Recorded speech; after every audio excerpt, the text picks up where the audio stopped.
بسم اللہ الرحمن الرحیم۔ السلام علیکم دوستو، دنیا بھر کی خبروں میں آج آپ سنیں گے، لیکن اس سے پہلے اگر ہو سکے تو لائک اور سبسکرائب کا بٹن ضرور دبا لیں۔ شکریہ۔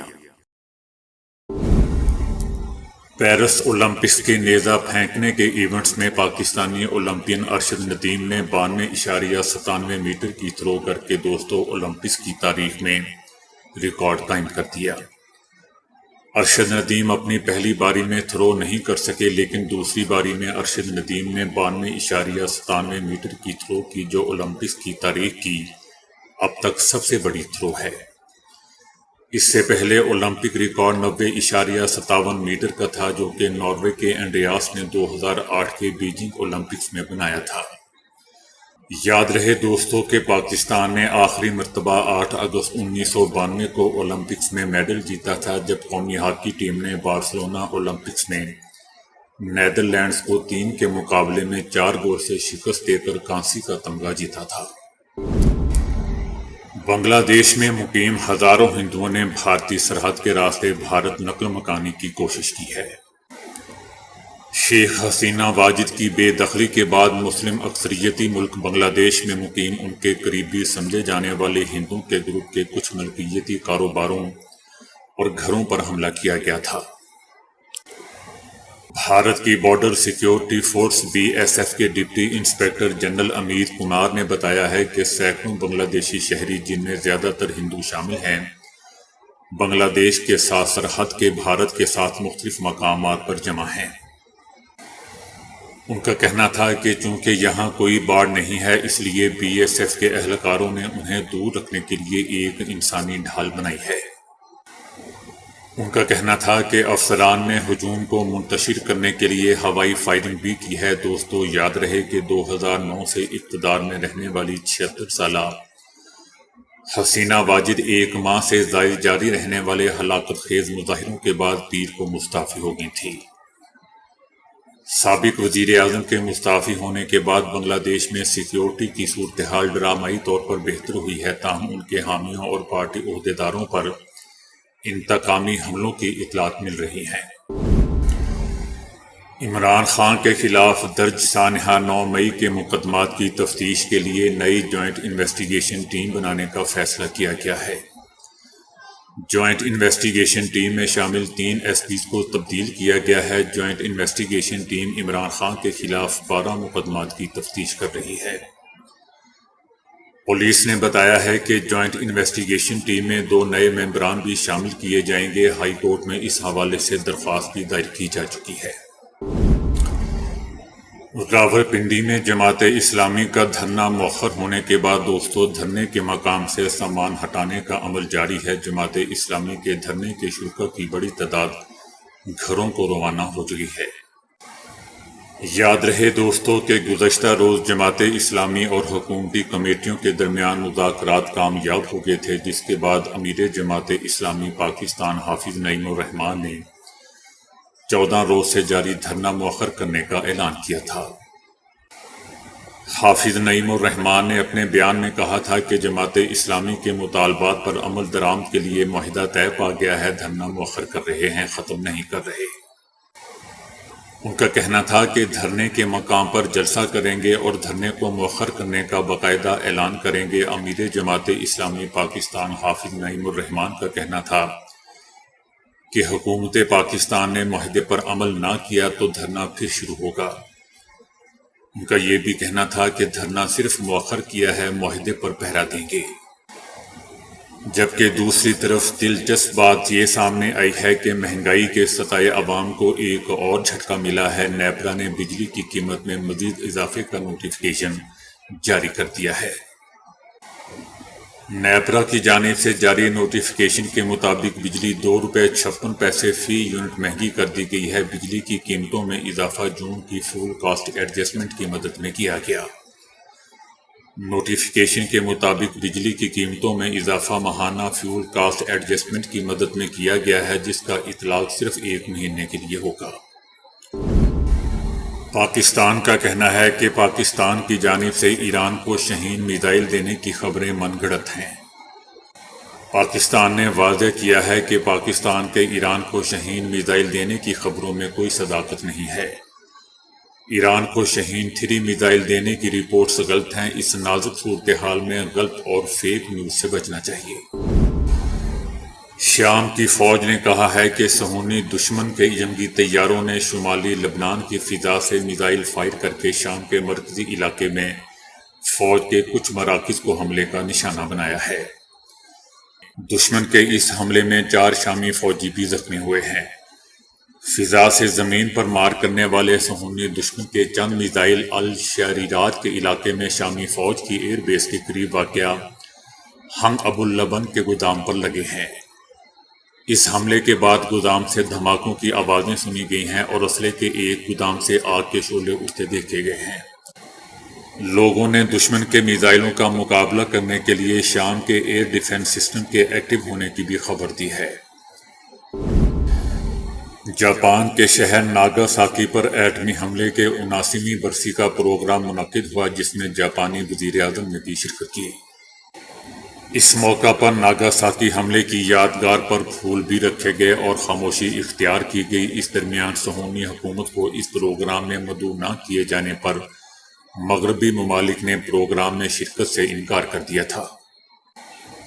ناگاساکی کے میئر نے اس حوالے سے کہا کہ اسرائیلی سفیر کو نہ بلانے کا ہم نے ایک جامع فیصلہ کیا تھا۔ ہم پرامن ماحول میں پروگرام کا انعقاد چاہتے تھے۔ یاد رہے دوستو کہ 9 اگست 1945 کو امریکہ نے جاپان کے شہر ناگاساکی پر ایٹم بم گرایا تھا، جس میں 74,000 افراد مارے گئے تھے، جبکہ اس سے 3 روز قبل بھی امریکہ نے جاپان کے ہی شہر ہیروشیما پر ایٹم بم گرایا تھا۔ اس حملے میں بھی 70,000 سے زائد جاپانی شہر اپنی جان سے ہاتھ دھو بیٹھے تھے۔ امریکہ کی اس وحشیانہ بمباری نے پوری انسانیت کو جھنجھوڑ کر رکھ دیا تھا، اس لیے اس دن کو تاریخ میں سیاہ ترین دن سمجھا جاتا ہے۔ سابق صہیونی جنرل نے ایران اور حزب اللہ کے مقابلے میں صہیونی حکومت کو کمزور قرار دیتے ہوئے کہا ہے کہ اسرائیل اپنی بقا کے لیے امریکی امداد کا محتاج ہے۔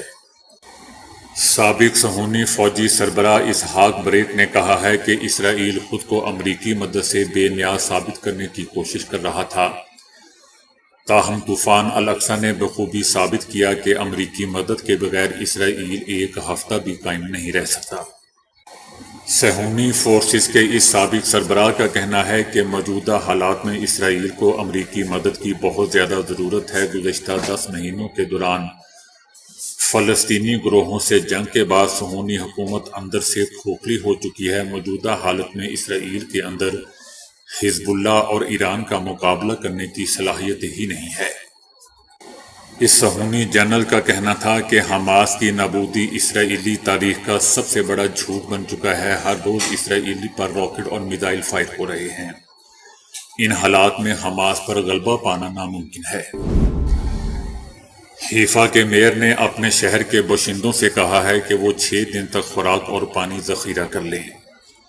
حیفا کے میئر یونا یاہو نے دعویٰ کیا ہے کہ یہ شہر روزانہ 4,000 راکٹ فائر کرنے کے لیے تیار ہے۔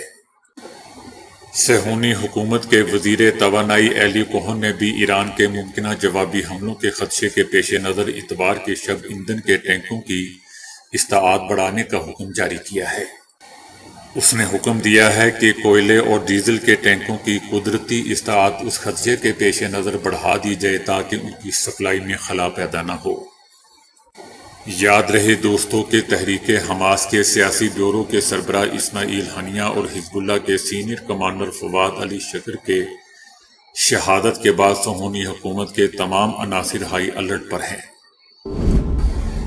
اسرائیلی دارالحکومت تل ابیب کا بن گورین ایئرپورٹ بھوتوں کی بستی کی صورتحال پیش کر رہا ہے۔ مشرق وسطی کی صورتحال کی وجہ سے بیشتر بین الاقوامی ایئر لائنز نے اسرائیل کے لیے اپنی پروازیں منسوخ کر دی ہیں۔ اس کے بعد مسافروں نے تل ابیب کے بن گوریو ہوائی اڈے کو چھوڑ دیا ہے، جس کی ویڈیو سوشل میڈیا پر وائرل ہو رہی ہے۔ عراقی پارلیمنٹ میں شادی کے لیے عمر 18 سال سے کم کر کے لڑکیوں کے لیے 9 اور لڑکیوں کے لیے 15 سال کرنے کا بل پیش کر دیا ہے۔ یہ بل شہریوں کو خاندانی معاملات پر فیصلہ کرنے کے لیے شرعی قوانین یا سول عدلیہ میں سے کسی ایک کا انتخاب کرنے کی اجازت دے گا۔ اگر دوستو یہ بل منظور ہو جاتا ہے تو یہ 9 سال کی لڑکیوں اور 15 سال سے کم عمر کے لڑکوں کو شادی کرنے کی اجازت دے گا۔ وزیر انصاف کی جانب سے پیش کیے گئے اس بل کو پارلیمنٹ میں بحث سے قبل ہی تنقید کا سامنا ہے۔ ناقدین نے خدشہ ظاہر کیا ہے کہ یہ بل وراثت، طلاق اور بچوں کی تحویل کے معاملات میں حقوق میں کمی کا باعث بنے گا۔ بنگلہ دیش کی عبوری حکومت نے نوبیل انعام یافتہ ڈاکٹر محمد یونس کی سربراہی میں صدر محمد شہاب الدین نے 15 رکنی عبوری کابینہ سے حلف لیا۔ بنگلہ دیش میں دوستو 17 سال بعد عبوری حکومت بننے جا رہی ہے۔ بنگلہ دیش کے آرمی چیف جنرل وقار الزمان نے بتایا تھا کہ کابینہ ابتدائی طور پر 15 ارکان پر مشتمل ہوگی۔ بنگلہ دیش کی عبوری حکومت کے سربراہ نوبیل انعام یافتہ ماہر معاشیات محمد یونس ڈھاکہ پہنچے تھے۔ بنگلہ دیش واپسی سے ایک دن پہلے محمد یونس نے اپنے بیان میں کہا تھا کہ پرسکون رہیں، ہر قسم کے تشدد سے دور رہیں، صبر کے ساتھ ملک کی تعمیر کے لیے تیار ہو جائیں۔ اگر ہم نے تشدد کا راستہ اختیار کیا تو ہر شے تباہ ہو جائے گی۔ بنگلہ دیش میں طلبہ احتجاجی تحریک کے نتیجے میں دوستو حسینہ واجد کے 16 سالہ اقتدار کا دھڑن تختہ ہونے کے بعد عبوری حکومت کے قیام اور حالات کے معمول آنے کا کئی ممالک نے خیر مقدم کیا ہے۔ چائنا نے کہا ہے کہ چائنا کسی بھی ملک کے اندرونی معاملات میں مداخلت نہیں کرتا۔ چین کا کہنا ہے کہ بنگلہ دیش ہمسایہ ملک ہے اور اس کے ساتھ ہمیشہ سے اچھے تعلقات قائم رہے ہیں۔ وہاں عوام کی جانب سے ترقی کے راستے کا انتخاب کا ہم احترام کرتے ہیں۔ چائنا نے بنگلہ دیش میں عبوری حکومت کے قیام کا خیر مقدم کرتے ہوئے بنگلہ دیش کے عوام کے لیے نیک تمناؤں کا اظہار بھی کیا۔ اسرائیلی وزیر اعظم نیتن یاہو نے 7 اکتوبر کو حماس کا حملہ نہ روک پانے پر اپنی غلطی کو تسلیم کر لیا ہے کہ بے شک میں معافی مانگتا ہوں، جو کچھ ہوا میں اس پر دل کی گہرائیوں سے معافی چاہتا ہوں۔ اس سے پہلے دوستو انہوں نے کبھی بھی سیکیورٹی ناکامی کو تسلیم نہیں کیا تھا۔ حماس کے حملے کے دن کو یاد کرتے ہوئے اسرائیلی وزیر اعظم نیتن یاہو کا کہنا تھا کہ آج بھی جب پیچھے مڑ کر دیکھتے ہیں تو یہ سوچتے ہیں کہ ہمیں یہ کرنا چاہیے تھا تو ہم یہ نہیں کر سکے۔ اسرائیلی وزیر اعظم نیتن یاہو نے اسماعیل ہنیہ کی ایران میں مارے جانے پر پوچھے گئے سوال کے جواب میں کہا کہ میں نے کہا نہ کہ ہم اس بارے میں کوئی تبصرہ نہیں کریں گے اور اس میں کوئی تبدیلی نہیں کی گئی ہے، اس لیے قتل کے پیچھے اسرائیل تھا یا نہیں ہے نہیں بتاؤں گا۔ غزہ میں جنگ بندی سے متعلق نیتن یاہو کا کہنا تھا کہ اسرائیل کشیدگی کو نہیں بڑھا رہا، لیکن ایران کو بتانا ضروری سمجھتے ہیں کہ ہم ایران اور اس کی پروکسی کے لیے قربانی کے بکرے نہیں ہیں کہ ہمیں ذبح کرتا رہے۔ یاد رہے دوستوں کہ 7 اکتوبر کو اسرائیل پر حماس کے حملے کے فوری بعد نیتن یاہو نے سوشل میڈیا پر اس کی ذمہ داری انٹیلیجنس اداروں پر عائد کی تھی، جو اس حملے کا پتہ چلانے میں ناکام ثابت ہوئے تھے۔ بعد میں انہوں نے اپنے اس ٹویٹ کو ہٹا دیا تھا کیونکہ اکثر رہنماؤں نے اعتراض کیا تھا کہ اس سے حکومت اور فوج میں فاصلے بڑھ جائیں گے۔ پیرس اولمپکس میں تاریخ رقم کرنے والے پاکستانی اولمپئن ارشد ندیم نے دوستو گولڈ میڈل کو قوم کے لیے یوم آزادی کا تحفہ قرار دیا۔ ارشد ندیم کا کہنا تھا کہ بڑے فخر کے ساتھ اللہ تعالیٰ کا شکر ادا کرتا ہوں۔ پہلے تو میں اللہ تعالیٰ کا شکر گزار ہوں کہ اس نے مجھے اس عظیم کامیابی سے نوازا۔ میرے والدین کی اور پوری قوم کی دعائیں ہیں، آپ سب کا شکریہ۔ پاکستانی اولمپئن ارشد ندیم کا کہنا تھا کہ آخر میں یہ گولڈ میڈل میری طرف سے پوری قوم کے لیے یوم آزادی کے موقع پر ایک تحفہ ہے۔ دوستو یاد رہے کہ ارشد ندیم نے تاریخ رقم کرتے ہوئے اولمپک کی تاریخ کی سب سے بڑی 92.97 میٹر کی تھرو کرتے ہوئے پاکستان کو 40 سال بعد اولمپک میں گولڈ میڈل جتوایا۔ وزیر اعلیٰ پنجاب مریم نواز نے قومی ہیرو ارشد ندیم کے لیے 10 کروڑ روپے کا انعام کا اعلان کر دیا ہے۔ وزیر اعلیٰ پنجاب کا کہنا تھا کہ شاباش ارشد، جشن آزادی پر ارشد ندیم نے گولڈ میڈل جیت کر قوم کو تحفہ دیا۔ قوم کی طرف سے ارشد ندیم کو انعام دے کر ان کا شکریہ ادا کر رہے ہیں۔ وزیر اعلیٰ نے ارشد ندیم کے نام سے منسوب اسپورٹ سٹی بنانے کا بھی اعلان کیا اور کہا کہ میاں چنو میں ارشد ندیم اسپورٹ سٹی بنے گا۔ ارشد ندیم نے تمام مشکلات کا سامنا کرتے ہوئے 40 سال بعد پاکستان کے لیے گولڈ میڈل جیتا۔ وزیر اعلیٰ مریم نواز نے ارشد ندیم کو 10 لاکھ روپے کی نقد رقم بطور انعام دینے کا اعلان کیا۔ گولڈ میڈل جیت کر پوری قوم کا سر فخر سے بلند کرنے والے ارشد ندیم کی تاریخی کامیابی کے بعد دوستوں ان کے آفیشیل انسٹاگرام ہینڈل فالوورز کی تعداد میں تیزی سے اضافہ ہو رہا ہے۔ ارشد ندیم کے انسٹاگرام پر فالوورز کی تعداد 1,44,000 تھی، لیکن جیسے ہی گزشتہ شب ارشد ندیم کے اولمپک ریکارڈ اور گولڈ میڈل جیتنے کی خبر سامنے آئی تو ان کے فالوورز کی تعداد بڑھنے لگی۔ ارشد ندیم کے فالوورز کی تعداد میں ہزاروں نہیں بلکہ لاکھوں کا اضافہ ہوا ہے۔ انہیں انسٹاگرام پر 4 لاکھ سے زائد صارفین نے فالو کر لیا۔ کیا آپ کا ہم سفر آپ کے ساتھ تعلق ختم کرنے کے بارے میں سوچ رہا ہے؟ سائنسدانوں نے نئی تحقیق میں اس سوال کا جواب جاننے کا حیران کن طریقہ بتا دیا۔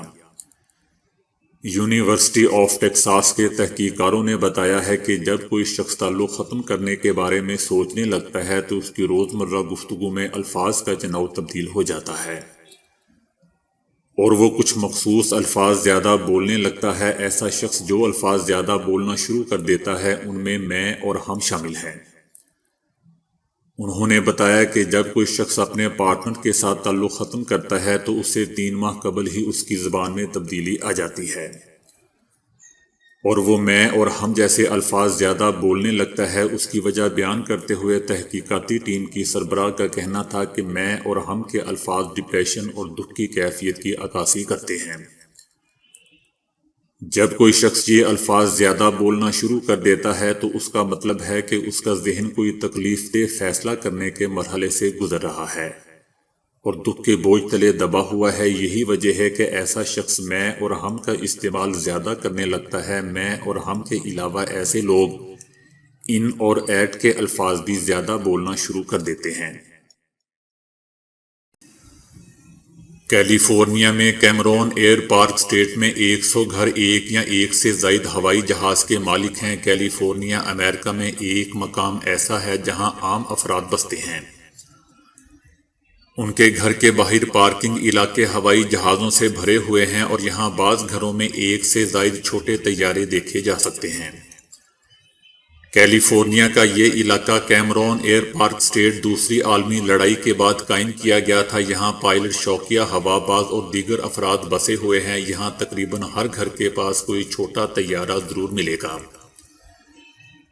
یہاں 124 گھر ہیں جن میں سے 104 کے پاس اپنے ذاتی چھوٹے جہاز موجود ہیں۔ یہاں کی سڑکیں غیر معمولی طور پر چوڑی ہیں جہاں ہوائی جہاز اور کاریں ایک ساتھ سہولت سے گزر سکتے ہیں۔ بعض جگہوں پر روڈ ایئرپورٹ رن وے سے بھی وسیع ہیں۔ یہاں پر لگے بورڈ اتنے نیچے لگائے گئے ہیں کہ طیاروں کے بازو ان سے ٹکرا نہ جائیں۔ دلچسپ بات یہ ہے کہ یہاں کے رہائشی اپنے دفتر بھی ہوائی جہاز سے جاتے ہیں اور یوں روزانہ درجنوں ہوائی جہاز اڑتے اور زمین پر اترتے رہتے ہیں۔